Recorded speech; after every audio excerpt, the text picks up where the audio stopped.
Durante la época de la Inquisición se creía que el loco era un ser endemoniado, por lo que se le exorcizaba, torturaba y quemaba en una hoguera para purificar su alma. En el siglo XVIII y XIX, tras la Revolución Industrial, cuando el ser humano se creía en la cúspide y cerca de su perfección final, la consideración y el tratamiento de la locura habían variado. Y ustedes dirán seguramente que fue para bien, pero no. De la visión de posesión satánica que se tenía de la locura, había pasado a considerarse que tenía un origen físico y que por tanto su tratamiento también debía de ser físico.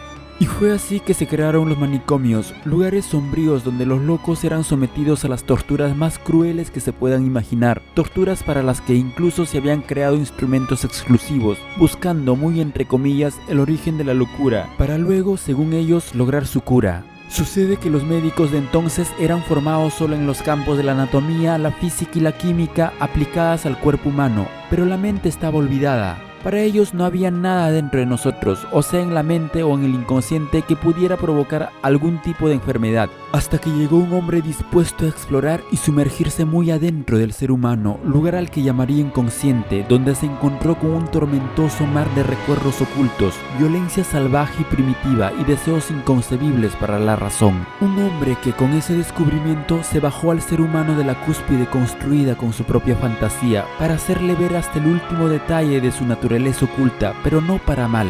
Ese hombre era Freud, Sigmund Freud.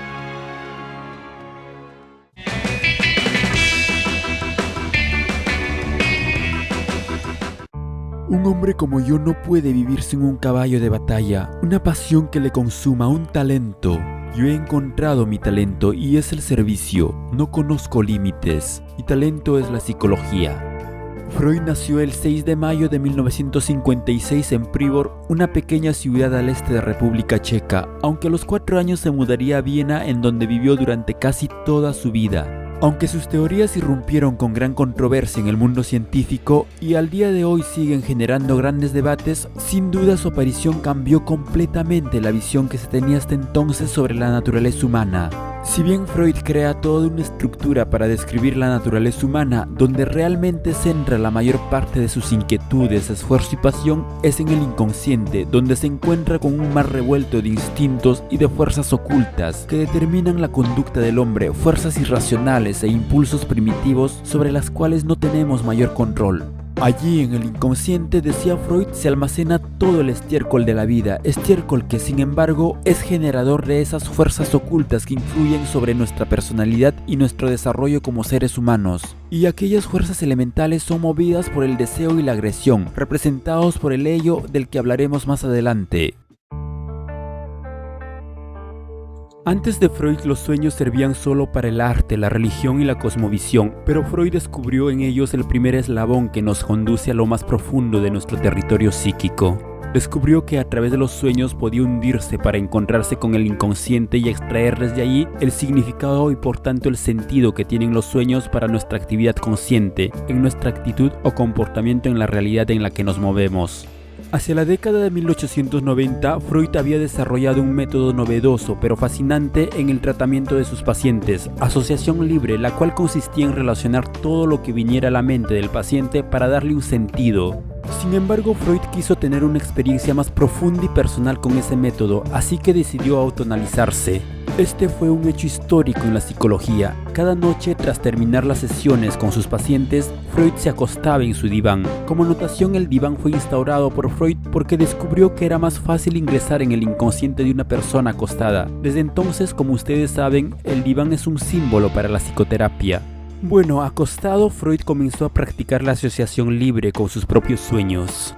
Analizando sus propios sueños infantiles, descubrió que los sueños tienen dos partes, una superficial al que llamó el sentido manifiesto del sueño y que es como un sensor que le hace creer al individuo un significado superficial, ocultando el real, y la otra es la parte más profunda, donde se encuentra el significado real y tal vez más oscuro de ese sueño, a donde necesariamente se llega mediante un análisis exhaustivo. Así, escarbando y uniendo los pedazos rotos de un sueño infantil, logró descubrir su escabroso significado, dando origen a su teoría del complejo de Edipo, relacionada a la gran tragedia de Sófocles, Edipo Rey, donde Edipo sin saberlo mata a su padre y se casa con su madre.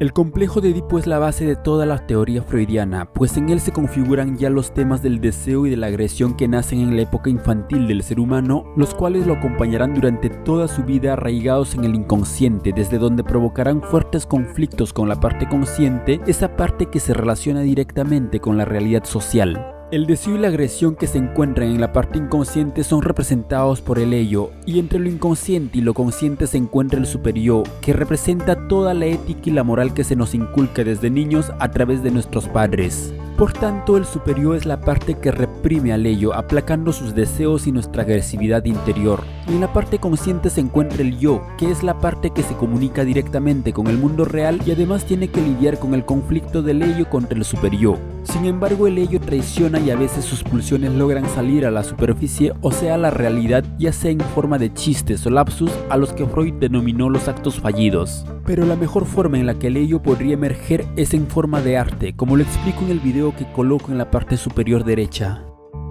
En el complejo de Edipo, Freud analiza el comportamiento y las emociones ambivalentes del niño, las cuales entremezclan los sentimientos amorosos y hostiles hacia sus padres.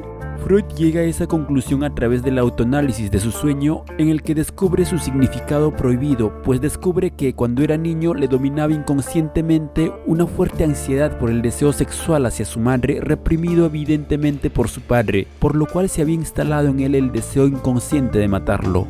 Esa naturaleza inconsciente se instala en el niño en los primeros 5 o 6 años, formando la personalidad que tendrá de hombre. Por tanto, el niño es ya un ser lleno de emociones, pero son emociones reales como las de un adulto. Esta idea le quitará la tradicional inocencia con que se veía a los niños hasta entonces y que aún hoy muchos ven, pues es una etapa donde el niño ya es un competidor más dentro de la familia, sintiendo deseos y celos constantemente. Los sentimientos e intensas emociones son de agresividad y de deseo erótico, y la primera persona a quien se las dirige, sin importar si es niño o niña, es hacia la madre, siendo ella el primer amor de su vida, convirtiéndose en el modelo para todas las relaciones posteriores. Sin embargo, el deseo se revierte y se convierte también en agresión contra su misma madre, pues descubre que ella le domina completamente. El padre también genera fuertes emociones contradictorias en el niño, las cuales son de amor, miedo y odio, pues el niño siente que el padre es el rival que se interpone entre él y su madre. Así, esos patrones de deseo y de agresión nos acompañarán por el resto de nuestras vidas y se presentarán como pulsiones conflictivas en ciertos escenarios, donde intervendrán los 3 niveles de nuestra personalidad: el ello, el yo y el superyo. El superyo, como dijimos, ocupa la construcción moral y ética del ser humano, actuando como nuestra policía moral, que aplaca y reprime los instintos y deseos violentos provocados por el ello. Este conflicto entre el ello y el superyo se presenta constantemente en diversas situaciones de nuestras vidas. Imagínate la siguiente situación: estás caminando, o sea, tu yo está caminando tranquilo por una vereda llevando un folder lleno de hojas y de repente sientes que alguien te choca el brazo y hace que las hojas de tu folder salgan volando. Levantas la mirada y ves a un hombre mayor que iba hablando con su esposa, pero a pesar de que la culpa es de él, te mira reprensivo y se detiene para decirte que te fijes por dónde caminas. Sientes cierto coraje, pero ves su edad y tratas de explicarle que tú sí ibas fijándote, pero te hace callar diciéndote que no le interrumpas. Es en ese momento donde tú te vas a enojar, y es ahí donde intervienen el ello y el superyo, irrumpiendo con su conflicto. Instintivamente, el ello te va a hacer recordar a la autoridad de tu padre, y el odio inconsciente que sentías hacia él se va a proyectar hacia el anciano, por lo que el ello te va a lanzar pulsiones de agresividad, te va a decir: pégale, él es como tu padre, pégale. Pero interviene el superyo recordándote lo bueno que es tu padre y que debes de amarlo y honrarlo, lo cual es parte del modelo moral y ético instaurados en nuestra sociedad. Decides marcharte sin decir nada más, pero te vas enojado, lo cual es muestra de que aún no has desarrollado la capacidad de sobreponerte al conflicto entre el ello y el superyo. En cuanto al deseo, sucede exactamente lo mismo, y situaciones hay miles. Podría ser una profesora muy atractiva, una tía, una prima o una amiga de la que quieres más que su amistad. Cada vez que estás con tu amiga deseada, tu ello te hará mirarla y desearla como mujer, pero tu superyo está allí vigilándote, diciéndote constantemente que aplaques ese deseo, que es tu amiga y desearla no es lo correcto, o que un caballero no debe de mirar así a una dama, o que el cuerpo de una mujer no es un objeto sexual, etc. Todos los códigos morales que has recibido, y tu yo termina frustrado. Sin embargo, con la lucha entre el ello y el superyo, Freud no está haciendo una representación análoga a la lucha entre el bien y el mal. De hecho, ambos, ello y super-yo, son fuerzas negativas para el yo y que por tanto le afectan para afrontar las exigencias de la realidad. Entre tanto, el bien y el mal también son parte de los códigos éticos que nos inculcan de niños para darle una representación en el mundo real. No es que con este conflicto Freud nos pinte un escenario fatalista y sin redención para el ser humano. De hecho, nos presenta el conflicto de estas dos fuerzas de la manera más cruda y directa posible, para que nosotros podamos reconocerlos y ser capaces de desarrollarnos y sobreponernos para afrontar todas las exigencias que nos impone la realidad. Solo reconociendo estas dos fuerzas y comprendiéndolos con claridad es que el individuo logrará desarrollarse para sobresalir en el mundo real, sin ataduras.